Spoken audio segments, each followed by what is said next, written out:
Assalamualaikum warahmatullahi wabarakatuh. Apa kabar teman-teman? Semoga selalu sehat, selalu diberikan kemudahan dan kelancaran rezeki dari Allah Subhanahu wa taala. Amin ya rabbal alamin. Balik lagi ke channel gua, channel Irza Gustian, yang insya Allah selalu memberikan informasi, memberikan inspirasi buat teman-teman sehingga bisa menghadirkan solusi untuk teman-teman semua. Amin ya rabbal alamin. Di video kali ini gue mau bahas tentang pengenalan macam-macam pasca panen dari kopi.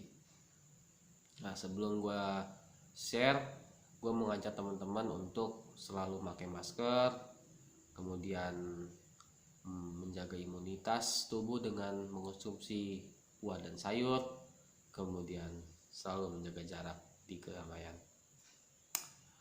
Nah, balik lagi ke video ini, ke tema gua. Kenapa gua mau bahas pengenalan pasca panen kopi? Kenapa? Karena di video gua sebelumnya itu ada teman kita yang nanya, "Bang, ketika ngerosting itu kopinya sebelumnya itu harus dicuci dulu apa enggak?" Nah, di video ini gua sekalian mau jawab kenapa kok harus dijawab di sini, karena kalau misalkan dijawab kalau nggak gua jawab nanti tak salah persepsi ya teman-teman ya. Nah, kopi kalau misalkan mau di roasting itu jangan dicuci mas bro, gitu. Karena kalau kopi udah dicuci kopinya basah kalau mau di roasting ya. Ingat, kalau mau di roasting jangan dicuci. Beda lagi kalau misalkan proses pasca panen. Nah, kalau proses pasca panen itu ada proses pencuciannya, ada proses pencucian, kemudian proses penjemuran, proses perembangan gitu teman-teman, dan proses fermentasi. Beda metode, beda caranya teman-teman, seperti itu. Nah gitu ya, karena kalau misalkan main di kopi ataupun berbisnis kopi ataupun aktivis kopi itu ada macam-macam metodenya, ada macam alurnya teman-teman. Dari hulu ke hilir ada ilmunya teman-teman. Nah, yang kalau misalkan roasting itu ilmu roasting beda lagi. Nah, ini ilmu ataupun pengetahuan tentang pasca panen. Nah, kalau untuk pasca panen itu ada beberapa metode yang saya tahu ya teman-temannya. Mungkin kalau teman-teman ada yang lebih tahu, lebih pengalaman, mungkin bisa share di komentar, kita bisa diskusi bareng sama gua dan sama teman-teman yang lain gitu. Nah, metode yang pertama adalah proses natural teman-teman. Proses natural yaitu adalah proses yang ketika biji kopi dipetik dari buah kopinya itu langsung dimasukkan ke dalam karung, kemudian dibawa oleh para petani dari atas gunung, kemudian langsung dijemur di bawah sinar matahari teman-teman, di atas terpal seperti itu. Jadi nggak ada proses perembangan ataupun proses fermentasinya seperti itu. Nah, untuk kopi asalan dan kopi petik merah beda lagi. Nah, ini perbedaannya. Kalau kopi asalan ataupun kopi grade 1 atau grade 2 itu nggak petik merah, tapi proses naturalnya hanya di atas di atas terpal ataupun para atau solar dryernya seperti itu teman-teman ya. Nah, kalau petik merah kopinya, kalau kopi premium itu harus kopi yang petik merah. Kopi petik merah kemudian dirembang. Apa itu perembangan? Apa itu rembang? Rembang adalah proses pemilihan buah merah. Kita pilih, kita rendam dalam air, kemudian dipisahkan yang ngambang. Yang ngambang itu dipisahkan, dimasukkan ke dalam ataupun ke tempat yang beda gitu. Karena nanti ada kopi yang tenggelam teman-teman. Nah, yang kita ambil adalah kopi yang tenggelam itu. Kalau kopi yang tenggelam itu adalah kopi yang benar-benar maksimal untuk kita roasting. Istilah kata kalau menurut saya, kopi itu benar-benar bagus, benar-benar sip untuk dikonsumsi. Untuk sangat baik banget untuk kesehatan kita. Karena benar-benar matang, bentuknya sempurna, kemudian hasilnya juga, manfaatnya juga banyak banget.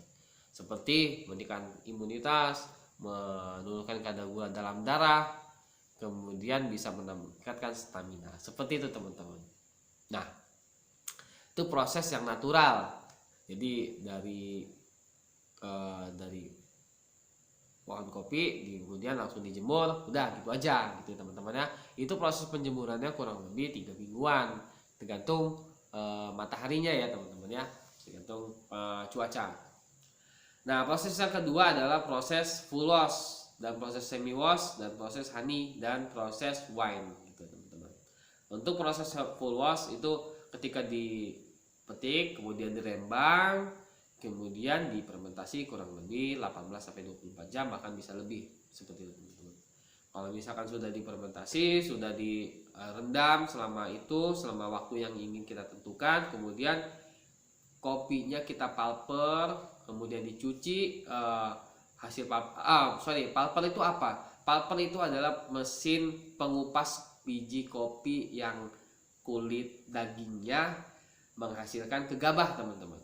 Nah, seperti itu. Di pulper, gabahnya terpisah dari kulit kopi merahnya, kemudian kita cuci, bersihkan lendirnya kalau full wash, seperti itu. Nah, setelah dicuci, kemudian kita jemur gabahnya, gabah kopi, belum bentuk biji kopi ya teman-teman, dalam bentuk gabah kopinya. Kita jemur sampai kadar air 30%, kemudian kita haler. Seperti itu. Kita haler. Apa itu haler? Haler adalah proses pengupasan biji kopi gabah kopi, ataupun bisa juga buah kopi yang merah tadi, ataupun cerinya, seperti itu teman-teman. Kemudian kalau misalkan sudah dikupas, kita jemur teman-teman. Kalau sudah dijemur kurang lebih itu menghasilkan kadar air 20%, kita simpan. Itulah proses semi wash. Full wash. Kalau proses semi wash sama aja, ada perembangan petik merah, kemudian juga kopinya kita pecahkan kulitnya di mesin pulper, kemudian tanpa kita cuci, bedanya tanpa kita bersihkan, itu langsung dijemur aja, kemudian sampai kadar airnya 12%, baru kita haler. Seperti itu, baru kita masukkan ke dalam penampungan biji kopinya. Seperti itu teman-teman. Natural, full wash, semi wash. Itu metode basah dan metode kering teman-teman ya. Nah, ada lagi ini yang lebih fenomenal sekarang yang lagi viral. Itu adalah kopi wine teman-teman. Harganya itu lumayan mahal banget. Nah, itu banyak kan kopinya kopi arabica dipakainya ya. Yang enak sih terkenalnya kopi arabica gayo sama kopi Lampung ya, robusta juga bisa dipakai sama arabicanya, seperti itu. Nah, proses wine-nya itu seperti apa sih? Nah, wine itu maksudnya bukan alkohol ya teman-temannya, bukan kita minum alkohol ataupun gitu, seperti itu, bukan. Tapi itu adalah proses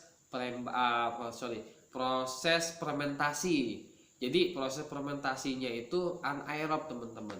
Maksudnya anaerob itu kopi sama seperti tadi dirembang segala macam, cuman bedanya itu ditutupin. Nah, di penampungannya itu kalau bisa stainless, kemudian ditutupin teman-teman. Ditutup menggunakan alas hitam, bisa plastik, bisa apapun, yang penting dia hitam. Kemudian nanti dia fermentasi kurang lebih 18-36 jam. Nanti biji kopinya itu akan terjadi fermentasi, pecah-pecah, itu keluar gabahnya itu kemungkinan bisa seperti itu, pecah-pecah, bukan pecah maksudnya terkelupas gitu, terkelupas. Nanti rasa fermentasi, kemudian baru dijemur teman-teman. Jemurnya prosesnya nggak pakai pulper, nggak di pulper teman-teman, nggak melalui proses pulper, tapi langsung di proses penjemuran seperti natural. Nah, seni jemur itu penjemurannya kurang lebih 4 minggu sampai 5 minggu, bahkan bisa lebih teman-teman, bisa lama banget, bisa 6 mingguan, bahkan bisa 2 bulanan teman-teman. Tapi ingat, tergantung dari cuacanya itu teman-teman ya. Itu proses wine teman-teman. Itu rasa kopinya benar-benar nikmat karena fermentasinya ditutupin, ada mikroba bekerja di situ, terjadi proses kimiawi dari mikroba tersebut. Nah nanti insya Allah di video gua selanjutnya atau video gue yang lain, insya Allah gue mau share langsung di proses petaninya ataupun di proses di lapangan ya teman-teman ya. Doain aja untuk teman-teman yang belum subscribe, yuk segera di subscribe supaya insya Allah mendapatkan notifikasi. Jangan lupa untuk aktifkan tombol loncengnya ketika di subscribe teman-teman ya. Oke. Seperti itu aja pengenalannya, sekilas aja.